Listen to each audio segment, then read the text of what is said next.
Mrs. Twinkle drove from P to Q and back to P in 1 1/3 hour. 1 1/3 hour, sorry, maybe the printing is a bit off. I'm gonna write here 1 1/3 hour. Okay?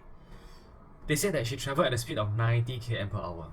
What was the distance between tau P and tau Q? Usually, as I'm teaching my own kids, right, for parents who are watching this video, I will usually draw a model, but the model that I'll be drawing, right, will not be the bar model that you all usually see, the rectangular bar model. No, I will draw a line model like this.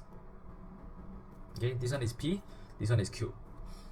They said that Mrs. Twinkle drove from P to Q and then back to P, which means that the journey will be from here to here and then from here to here.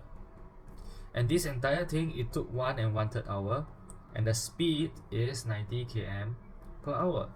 Now, you have your speed, you have your time. The formula that your kids probably learn in school is distance equal to speed times time. I will usually teach my kids. Now, this is the formula. Write down the formula first for this particular type of question. You have your S, you have your T. What are you missing? You're missing your D. Okay? So let's find our distance. The total distance will be the time, which is the speed, which is 90, multiplied by the time is 1 1/3 to get the distance.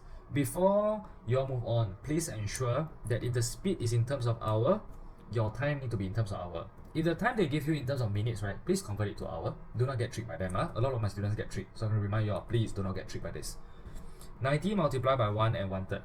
Okay, so 90 will be multiplied by, change this to improper fraction, be 4 over 3. 90 is 90 over 1. Same thing, numerator multiplied by numerator. 90 times 4 will give us the 360. 1 times 3 will be 3, which means the total distance will be 120 km. But wait, this 100 km is from P to Q and then from Q to P. But what they're asking for? They're asking for the distance between P and Q only, which is this. They're not asking for this and this. They're only asking for this. Okay? So you have to take your 120 km divide by 2, and that will give you 60 km. So the answer will be 60 km. Do not get tricked by this. Okay?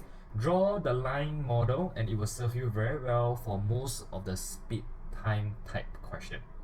Okay? Done.